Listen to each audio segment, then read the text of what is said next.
in the beginning, you have also leadership. So that's there. Is it a priority? It should be a priority. It's not there, however, because it's difficult to follow. Because how can I just come in and tell you you're the leader of the conversation? Go and have a company, like see how it works. Because you think it's easy for somebody to come and like be super nice to you all the time when there's specific stuff for you guys to do, you know what I mean? I've seen it in other teams where it's like in the note, he has X amount of employees, I'm pretty sure he has the money. Like companies that are 2,000 people go bankrupt. What do you mean you're pretty sure he has the money?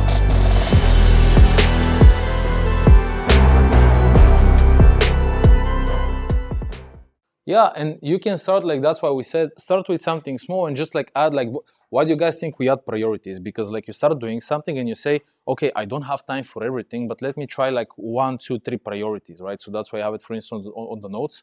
Why do we have this, you know, those boxes that we had in the opening, KYC listening? Because that's like your main priorities. Is it the only priorities like this one?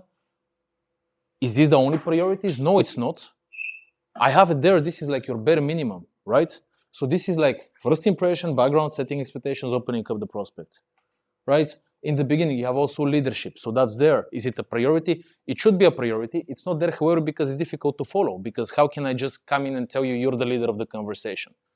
Kill the client, right? So please understand, like people think, leave me. People think when somebody, like especially, I mean, I know like we all work our whole life, right? The CEO or the manager or somebody else comes in and tells you something, it's like he's telling me to do something.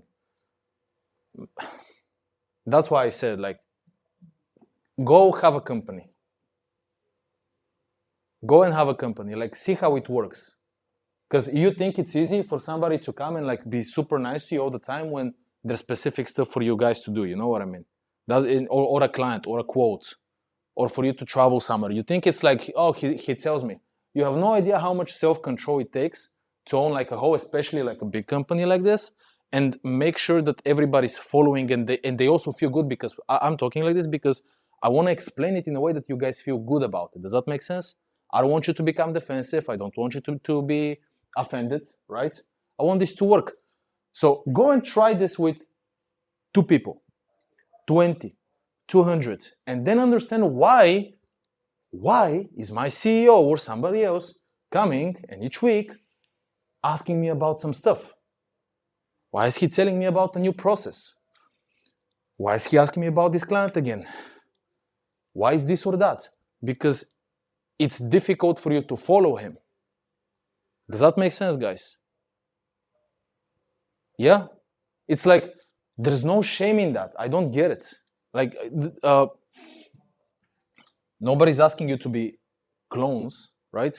It's just like there's specific stuff that if somebody asks you, or there is a reason for them to ask you. It's not like nobody wants to make you, if you could, I promise you, especially for a sales team, if we could make it so you can just sit like this and you can just talk with the client and do nothing, I promise we will. I promise. Nobody wants you to make notes. I promise. For instance, for the notes. Or if you could handle the objection by saying, yes, but Victron is better, do you think that I would not tell you? Yeah, like yes, but the price, we cannot change it. If this would work, do you think I would not tell you? You know? Or if I would check what I can do, even though you already rejected him, if this would work, it's much easier, right? It's like, you don't even need to think. But it's a client, it's a person, it's a human, just like you are. For instance, if I told you, why the fuck you're not making notes? Do you think I'm an idiot? You think it's gonna work? It's not gonna work, right? So, I'm outright telling you guys, look, last, I can pull out, if needed, my portfolio, I don't know. So, companies that, I'm not even gonna write it, that I've worked with are, as I said, Rumi, who else? From your, I'm saying other names, not just from SOAR. Okay? Successful teams, basically, or when you build a successful team, they always work on their ego and accountability, because otherwise you cannot have teamwork or leadership or responsibilities. I know you have some. It's like the whole point is you basically grow this so you can have more deals, right? So the whole idea is for this year, for instance, how much above or how much below are you guys on your targets? Maybe you're above, maybe you're below. Quarterly, right? Maybe it's the market. Maybe it's you. You know what? It's probably mixed. The point is, are you at your maximum potential or capacity? Okay. So how much longer do you want that to go? If you're satisfied with your results, just say, guys, I'm satisfied with my results. I would like to leave and go down to send emails. You can just say it, no problem. Right? So if you're not satisfied in a good way, why are you not working on your ego and accountability? Why do you think, do you think I'm not working on my ego when I shared with you, for instance, that I got mad on the cameras? I'm basically self-public shaming. Does that make sense? Why? Because none of you are gonna tell me this. So I'm doing it myself. But you guys are not gonna say it to me because you're not used to it. Do you get me? If I get mad, would you really say anything? Depends on the level of mad. Yeah, I know what you mean. Yeah. Yeah. Swear at it. I won't tell you anything. The whole point is, it's actually you should say it every time, and maybe you don't even need to say it in a direct manner. You can just say, hey man, you don't need to be that mad. It's fine. It's just the cameras. Do you want me to help you? That's still accountability. You don't need to right? So please, let's take a break. Please focus anytime that you're doing anything, including CRM notes. Please follow what I gave you. It works. I'm telling you, otherwise I would not give it. I'm dead honest. That the whole idea is you just open it. I know you said your colleagues. I'm choosing your colleagues. You know why I said in the beginning, Wednesday first, your colleagues? Because I say it to every team, because I've seen that with 90% of teams, when I say that it's for you, you become defensive because you're closing deals. And you say, yeah, but it's not for me because I'm closing deals. So I have to say because of you guys, because you have ego, usually, generally the sales teams, and you have low accountability, so nobody's gonna come in and usually tell you. I actually have to say it's for your colleagues, because you cannot say no. Just like I teach you to say questions to your clients that they cannot say no to in some cases. I say it because you would not say I don't care about my colleagues. But in all reality, it's the fact that if you are focused on those things, you just open this and you just go immediately and you know exactly what's happening and you don't need to think about it, so you can just focus on your tone, not remember your questions. Okay, so look, let's take a break for this. Clients should not be used to, and I see why clients are used to calling you like this. I would call you like this as well, just so you know, if I needed something, because I know that I would be getting quotes and prices, and you're gonna be my go-to guy to basically do a good comparison. Because you're a smart guy and you give technical info and you're honest. So I would call you to get technical info on you and your competitors, to get the best quote, and everything that you're telling me, I would also use with the competitors. And sometimes I would go and buy from them the exact same quote that you gave me. He actually went to do it, this fucking guy. He went to look, as he said, for Victron components in our competitors. Even before. Okay, fair enough. You think he didn't go back to ask again because you gave him a different price? Do you really think so? If he's bargaining for 1,000 euro? A couple quick things. When we say about the notes, those things, I'm not even talking about the notes, I'm just saying what info you're looking for. If it's the B2C guys, this is one of the main things that you're looking for. Main. If he knows any buddies of his for investments or installations or anything else, when he says, I'm going on a trip, where are you going? Where exactly is that? Is it you and your wife? I immediately know this guy, your guy, he's going on a trip. His gas to this fucking villa is 1,000 euro. For instance, just as an example, right? 500 euro. So he wants to save what? What does he want to save? Nothing. Addictions. Does he smoke? Hey man, I smoke as well. How much you smoke? I smoke 4 cigars. 4 packs, not cigars. 4 packs. I'm more 14. You're immediately. Don't use it immediately. Just write it down. And next time calculate. I don't even know what 100. That's the same as the bills, right? Material possessions, car, clothing, anything else, even houses here as well. And family would be what they appreciate on getting. For instance, when you say security, it's not security, it's my kids like to play on the computer, or my wife prefers to cook at home instead of going out, and also she has to take care of them, and she uses like the washing machine and everything, and you have like a big fridge, and the fridge costs 2,000 euro, and it's in warranty, so who cares, right? But these are things where you can use those numbers to compare the quality of Victron, to compare the maintenance, the support. You can always, by the way, you can always ask, you have a car, right? Yes. How much? This and that. 18, 30,000. Is it secondhand? Yeah. Let me ask you this. Do you have maintenance from the place where you bought it from? No. Where do you have? Yeah. We are not used to ask those questions. I know. I know what you mean. Yeah. Like I was explaining this a little bit earlier. I'm just trying to pinpoint specific things with you guys on each training, because where I'm coming from, our churn rate, churn is like people leaving, not for clients, for people, is 80% per 3 months. So if you don't have any results, or if you don't have any discipline, or you're making problems, it's like you are immediately fired.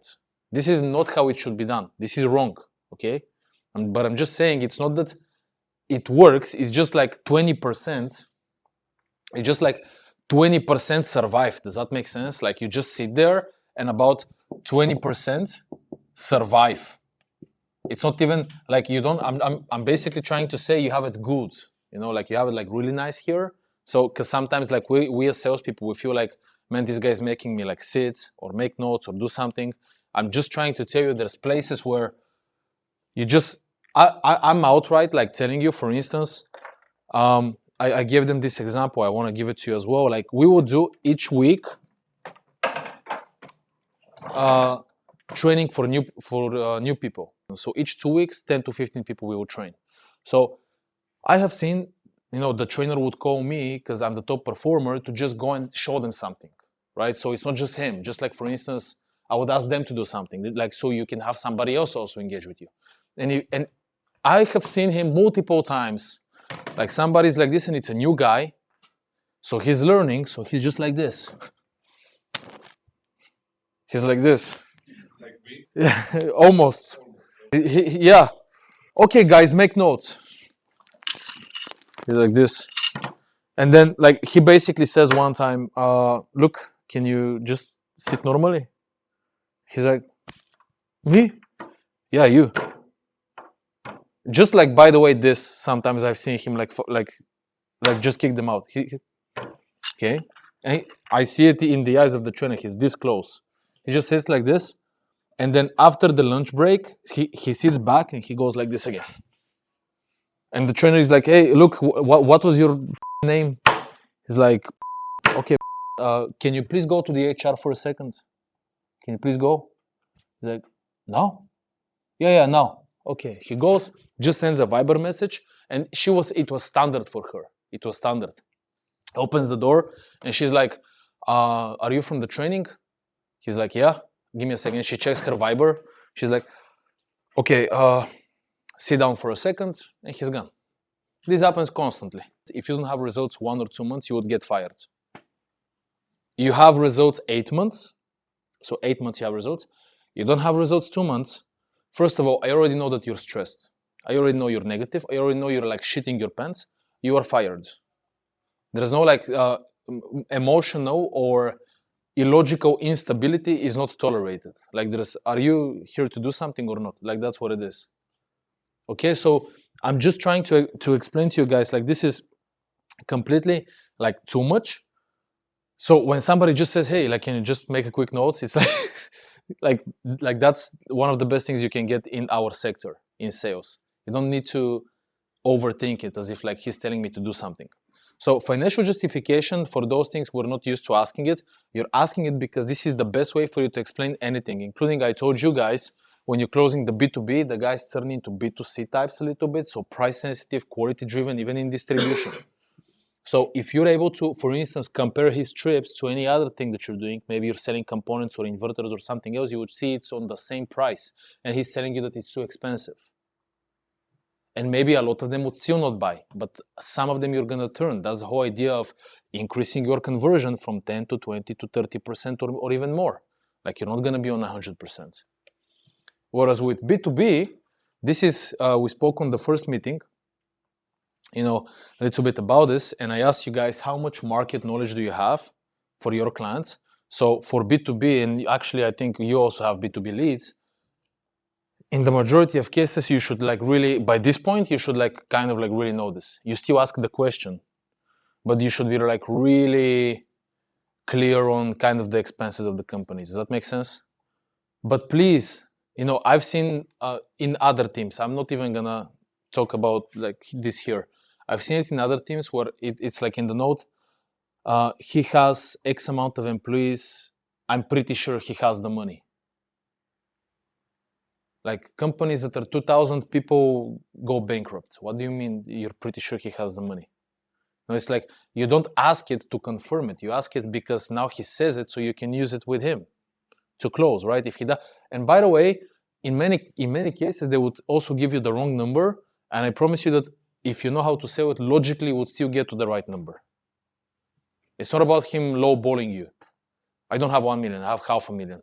It's fine. Logically, you would still explain. You would see, even if he says a lower number, and you have the bills and the expenses, and you have the people, you would automatically, I promise, especially face-to-face, get to a point where you say, can you please like just explain this to me, because I think you're on a minus. I feel like you're on a minus because like, look, you said so your expense is this, so you're 1.1 million, and you said that you have like 10. So if I look at your projects, I feel like you should have like a couple million revenue. But if I look at the expenses and what you're saying that you have as liquid capital for investments, it should be on the minus. So like I think I got something wrong. Can you repeat the numbers? Like, can we just look at, and then you go back. And sometimes this takes, by the way, 1 hour for B2B especially. But if you don't, one thing, by the way, if you pull out the numbers from the client, like he's already almost closed. If he's like this guy, for instance, that's why we said about the numbers there on the 19K guy or 20K, like he's basically there. It's just that he's like leading you.